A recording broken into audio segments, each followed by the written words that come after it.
अहिल्यानगर विधान परिषद निवडणुकीसाठी अखेर महायुतीने माजी मंत्री प्राजक्त तनपुरे यांच्या नावावर शिक्कामोर्तब केलाय. अहिल्यानगर स्थानिक स्वराज्य संस्था मतदारसंघाच्या विधान परिषद निवडणुकीसाठी महायुतीकडून माजी मंत्री प्राजक्त तनपुरे यांना उमेदवारी जाहीर करण्यात आली. आज दुपारी ते जिल्हाधिकारी कार्यालयात आपला उमेदवारी अर्ज दाखल करणार आहेत. यावेळी विधानसभेचे सभापती राम शिंदे, पालकमंत्री राधाकृष्ण विखे पाटील यांच्यासह महायुतीचे प्रमुख नेते उपस्थित राहणार आहेत.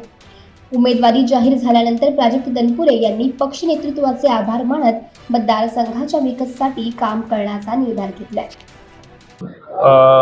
सर्वप्रथम मी खरं भारतीय जनता पक्षाच्या पक्षश्रेष्ठींचं मनापासून आभार व्यक्त करेन की मला अहिल्यानगर विधान परिषदेच्या या निवडणुकीमध्ये पक्षानं उमेदवारी देऊन माझ्यावरती जो विश्वास ठेवला त्याबद्दल पक्षश्रेष्ठींचं मनापासून मी आभार व्यक्त करेन. आता थोड्याच वेळात जिल्ह्याचे पालकमंत्री महोदय राधाकृष्ण विखे पाटील साहेब, विधान परिषदेचे सभापती राम शिंदे साहेब आणि जिल्ह्यात उपस्थित असलेले भारतीय जनता पक्षाचे आणि महायुतीचे आमदार, नगरच्या महापौर यांच्या उपस्थितीमध्ये काही वेळाने माझा अर्ज या ठिकाणी दाखल करणार आहे. संजय राऊतांनी राजकीय श्लोकांजली वापरली आहे आणि तोंड बंद करावी त्याची म्हणणं. आता मी त्यांच्यावर काय बोलणार नाही. शेवटी ज्याला त्याला आपली मतं व्यक्त करायचा अधिकार असतो. मी काय त्याच्यावर प्रतिक्रिया देऊ इच्छित नाही. मी माझ्या मतदारसंघातले जिल्ह्यातली माझी समीकरणं बघून माझ्या कार्यकर्त्यांच्या मताचा मान राखत हा निर्णय घेतला आणि निश्चितपणे या मिळालेल्या संधीचा माझ्या वैचारिकतेतून जे काय राज्यातल्या जनतेचे प्रश्न सभागृहात मांडण्याची मला जी काय संधी मिळेल त्या संधीचं सोनं करायचा मी प्रयत्न करेल. मी शेवटी विरोधक हे माझेच पूर्वीचे सहकारी आहेत. त्यांनी काय टीका टिप्पणी करणं ह्याच्यावर मी काय प्रत्युत्तर कुणाला देऊ इच्छित नाही. तुमच्या प्रवेशाच्या वेळी मुंबईत तुमच्याच मतदारसंघाचे आमदार उपस्थित होते. नाही, आता तिथं इतर कोणी नव्हतं. फक्त पालकमंत्री येणार होते, परंतु मला वाटतं मनोज जरांगे पाटलांचं जे काही आंदोलन होतं त्यामुळे अचानक ते काही येऊ शकले नाही. पण प्रदेशाध्यक्ष आणि माजी खासदार सुजयदादा विखे पाटील होते, त्यामुळं असं काय बाकी इतरही कोणी आमदार नव्हते.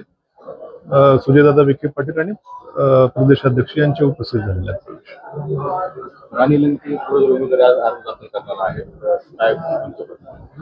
आता मी त्याच्यावर मी काय बोलू इच्छित नाही. काय शेवटी आता विरोधी पक्षाचा त्यांचा निर्णय, कुणाला उमेदवारी द्यायची काय द्यायची हा त्यांचा निर्णय आहे. त्यामुळे ते महाविकास आघाडी हा त्यांचा निर्णय घेईल, त्यावर मी काय बोलून उपयोग नाही. काय महायुतीमध्ये जे लोक इच्छुक होते त्याचं नाव आहे, बाकी लोक सुद्धा आहेत, तर त्यांची बेरीज हा निश्चितच.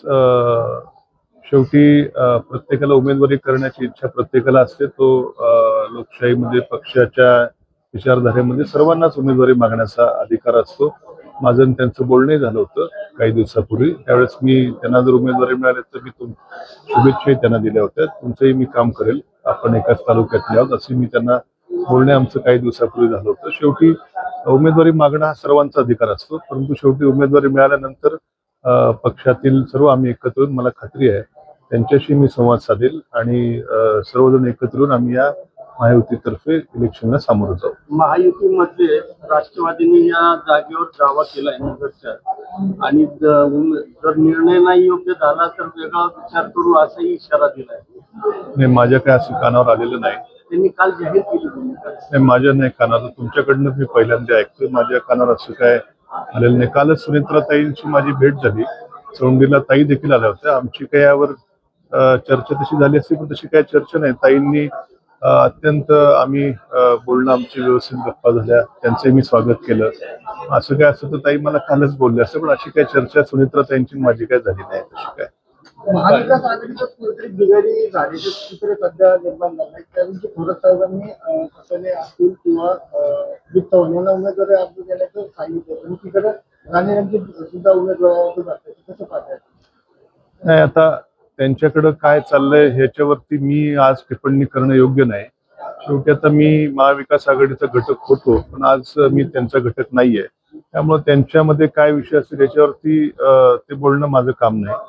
ते त्यांच्याविषयी ते आपण त्यांनाच विचारलेलं योग्य राहील. पण तुम्ही संपर्क करणार का? तुमचे मित्रच आहे.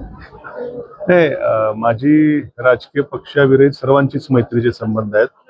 इनफॅक्ट माझ्या पक्षातल्या लोकांशी तर एकदम भावनिक संबंध आहेत. पण आता शेवटी हा राजकीय निर्णय आहे, त्यामुळे शेवटी आता महायुतीच्या सर्व पक्षांना बरोबर घेऊन पुढे जाणं हे माझं काम आहे. मामांशी काही चर्चा झाली? नाही, हा प्रश्न तुम्ही सातत्यानं मला विचारताय, परंतु आमची काही चर्चा काही दिवसापासून नाही.